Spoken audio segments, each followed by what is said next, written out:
Hello, new plotline.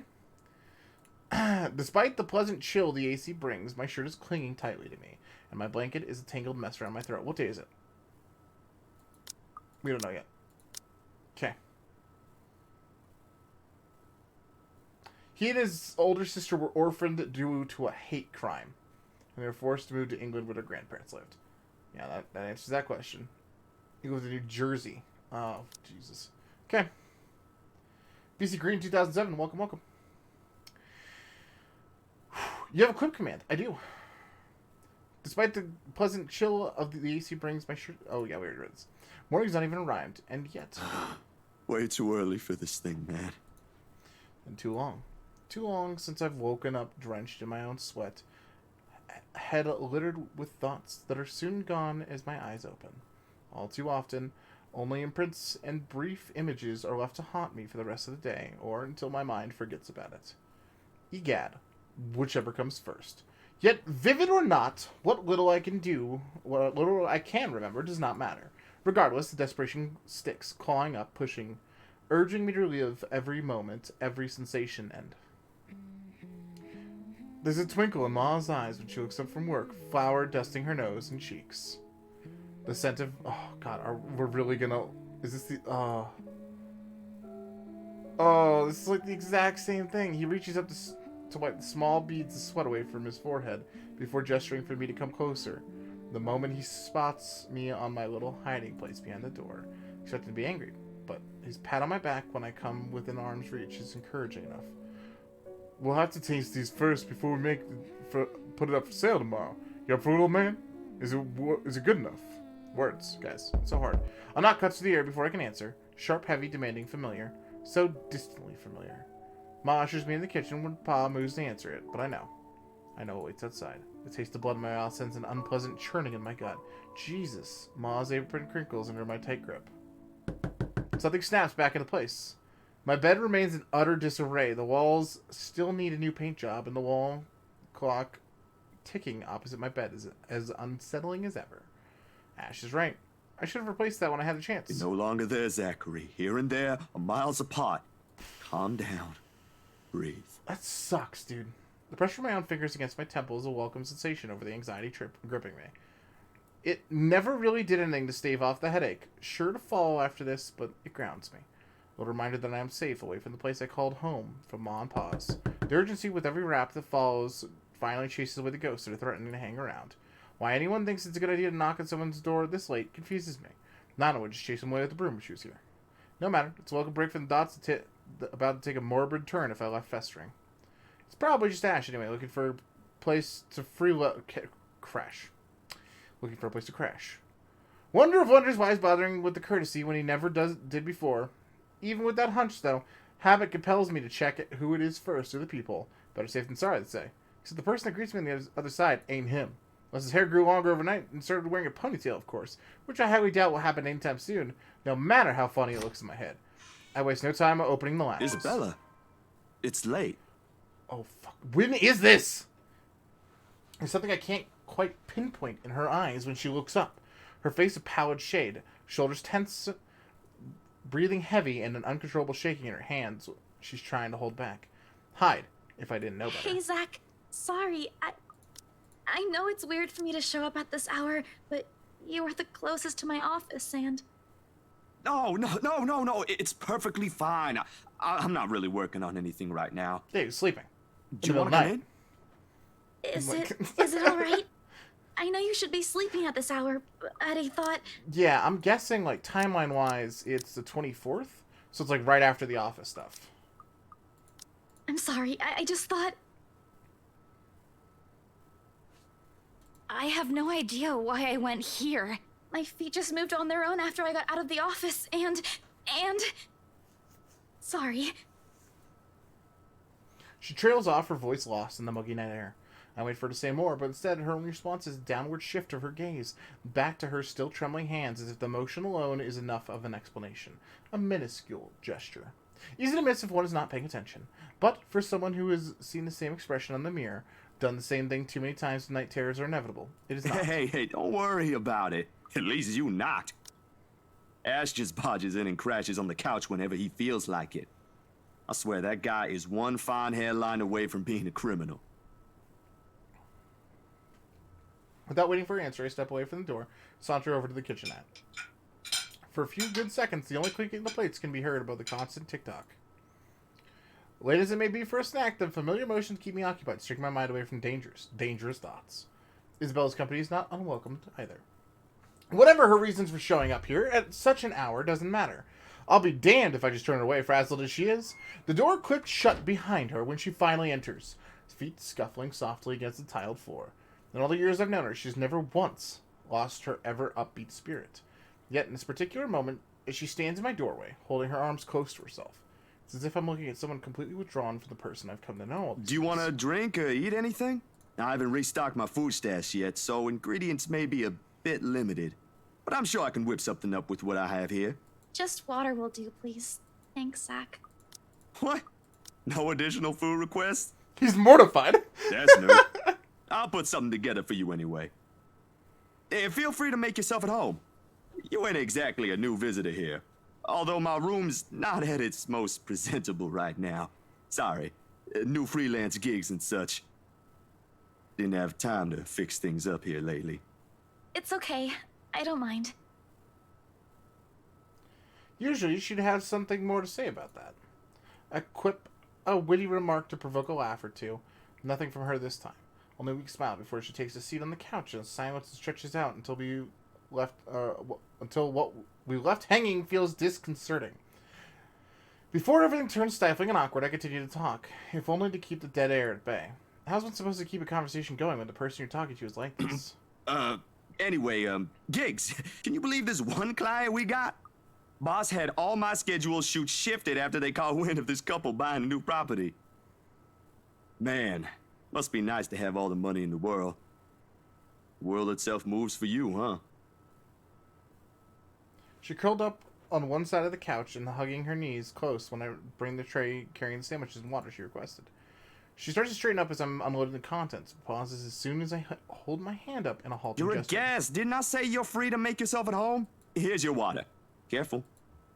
The tremor in her hands, though lighter now, still hasn't subsided when she reaches out for the glass.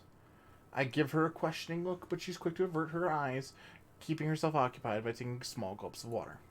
Or maybe she doesn't want me asking questions. Worrying. This sudden loss for words, this bout of quiet not normally present in our chats. Even the creaking of the old chair which I casually take the seat is a welcoming break. Although the company's familiar, this has gone way past unnerving. What happened? Overtime at work? She doesn't answer immediately. Another gulp drains her glass of the remaining contents. One would think that'd be enough to help her recover, yet she doesn't lose her taut grip on the glass as she cradles it in her lap. Her eyes take an unfocused gaze when she speaks again. Yeah. Boss handed me extra work today. After what happened. To Rose. Rose. Why do I feel like you've mentioned her before? 'Cause we have! Sorry, I'm better with remembering faces than names. She was my coworker. That will take some getting used to. I was just talking to her the other day.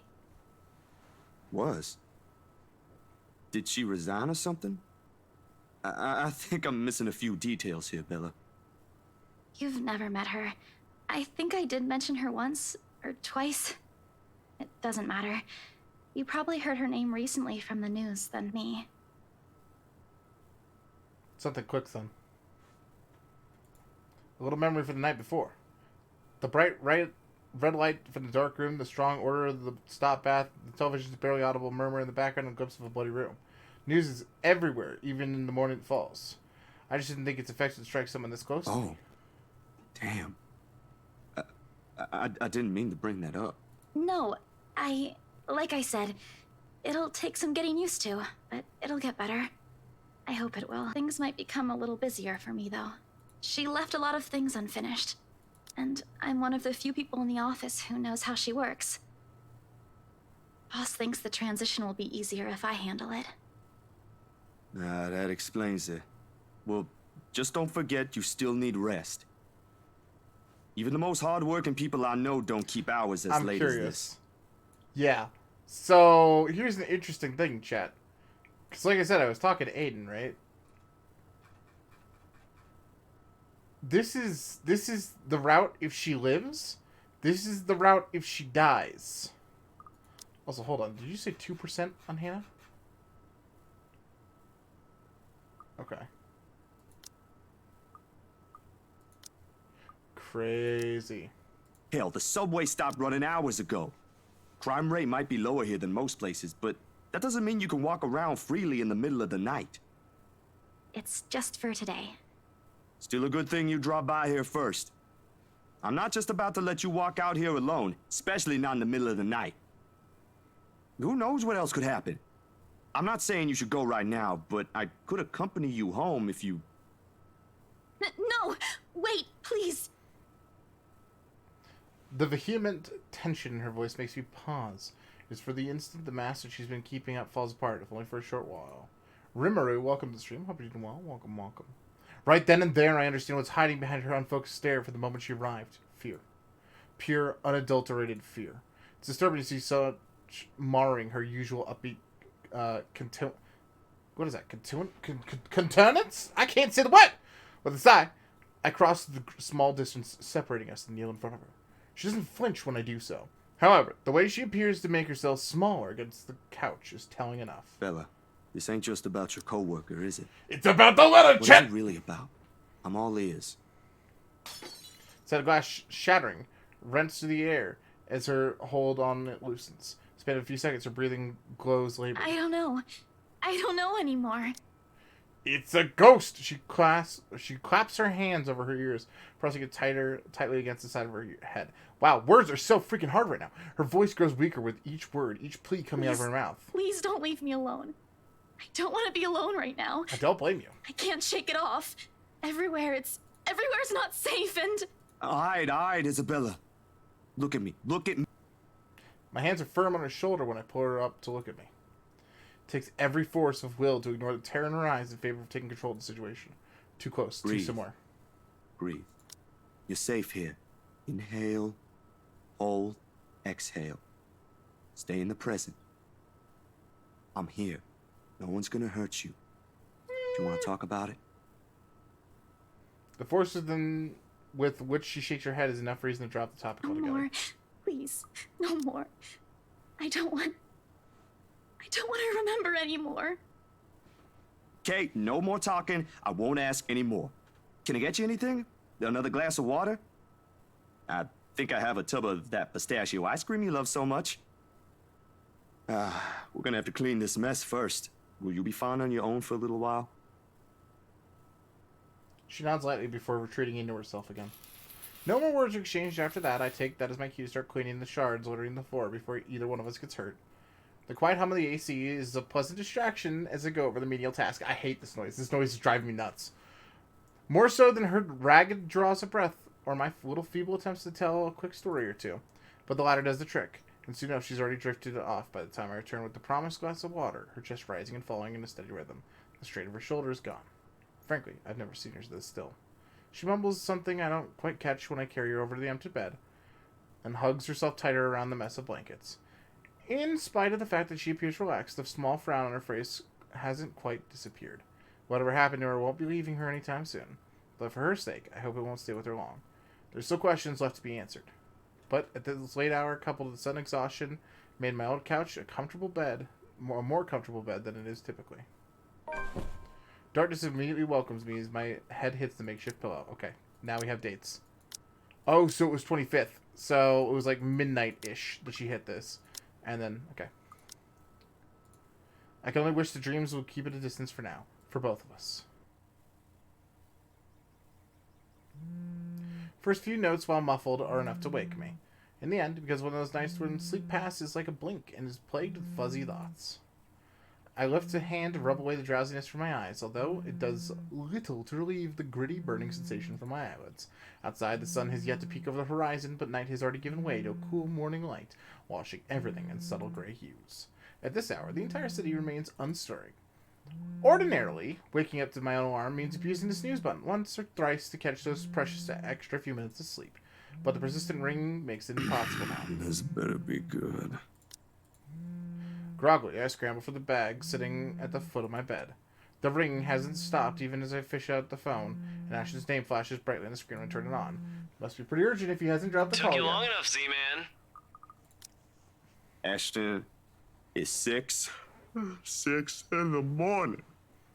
The sun hasn't even risen. Hell, my brain ain't even awake yet. Stop calling me Z-Man. It's 20 past 6, Zach. You want to talk? Give me back my 5 extra minutes, Ash. I want my sleep. Hey, don't make fun of me. I can be a more person too if I want to. What's this all really about? You don't usually make calls around this hour. Is the world ending today? Sorry about that. Becca rang me up a few minutes ago looking for Isabella. Said she didn't show up in her own apartment last night. We both tried calling, but her phone seems to be off. Do you have any idea where... I should have known you two would come looking for her first thing in the morning. Not a laughing matter, Zach. You can't really let your guard down with everything that's happened here recently. You've heard about the Cooper woman from the news. Everyone in the precinct has been restless ever since the incident the other day. Yeah, I get what you mean. Fair. William Listen, BX, welcome. About Bella. Let my voice trail off, unsure of how to go about recounting last night. If I should even say anything to him. He might be a close friend, but at the end of the day, whatever's bothering her ain't mine to speak of in the first place. On the bed, Isabella remains as still as when I transferred her the night before. Sometime during her sleep, she pulls up a blanket over herself and tucked into it comfortably. Like this, it's easy to forget the horror in her eyes or how much her hands and lips trembled. Save for the firm grip on the edge of the covers, she appears nearly as normal as she would any other day. Almost. I'm not really sure how to go about this while being... Zach, what about her? Something the worry, concern must have surfaced in my tone because his own shift then. Carefully, as if he's preparing for the worst. Look, you don't have to worry about her. She's with me right now. Since last night, in fact. That does not sound good, bud. Why didn't you just say so earlier? She kind of knocked in the middle of the night. I couldn't possibly wake you two over that. It's not the text, And with bud. how things are when she arrived, I thought it'd be best if I let her rest first. I just wasn't expecting people would be looking for her before the rooster even crows. You could have at least called her something. Becca's beside herself with worry when she found out. You know how much she frets about the smallest stuff. I know. I'm sorry. That was a lapse on my part. And I just didn't think... Okay, you know what? Rebecca's worries ain't completely baseless. Isabella hasn't been her usual self since the movie. Maybe even before that. I don't know if I should be opening my mouth about this, but Bella didn't outright say I shouldn't, so... So something's wrong then? I'm not quite sure, to be completely honest. I couldn't get the story out of her. Really? I thought you'd have learned something from me by now. Wow, That's Ash. not it. Ash, when she appeared at my doorstep last night, she was shaking, and when I tried to ask her about it, she just panicked. Had this frightened look on her face. I'd be surprised if this was the first time I've seen it, but it ain't. Dude, the first time, she was screaming. First time? When was this? Oh, did we You not aren't ever talking tell about him the thing in about the movie house, are you? Because that was just us fooling around. Granted, I think I went overboard with the joke, but... No, it happened the day after. the lunch thing? When Yeah. she invited us to lunch, you weren't there. We were walking one second, and then the next, she's crying out. Official D Streets, welcome I'll up. be straight with you. That scared me shitless. It bothered him if the way he falls silent after is telling. Whatever his opinion is staying absent from his voice when he speaks again. He's always been good with that. Hiding what Did he she gets. say anything else? Nothing. Won't tell me anything aside from a few vague words. I didn't want to push it. Where is she? Is she still sleeping? Right here with me, still sleeping. Should I wake her up or something? Let her know you guys are looking for her? No need. Let her rest. I'll drop by in a few. Today? Don't you have work at this time? I mean, I can drop her off home myself before meeting my client later. Look who's talking. My schedule's flexible, Ash. Last time I checked, you're the one who didn't have that luxury. Hold on, today's the 25th. 26th is when we go and take the pictures of Hannah. How on earth do you think I'm able to tag along when you need me? It's not completely out of the way. They live on the other side of the town from you, Ash. Your definition of out of the way is a little screwed up, you know. It's fine. I have some things I need to do anyway. I'll call you back. I've got to let Becca know that Scared Cat's fine. Bye. Peace, dude.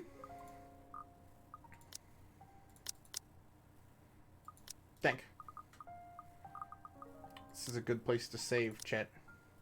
A good place to save, and for me to say that we'll be back tomorrow, chat. Thanks for spending some more of your time with me this happy Spooktober, guys. This game is great. We're going to be continuing it on Monday. Tomorrow, we're going to be doing some Wii Book Club if plans are still how I'm thinking they are. And besides that, thanks for spending some of your life here, guys. I hope you guys enjoyed the stream as much as I did. And I'll catch you guys next time. Bye-bye!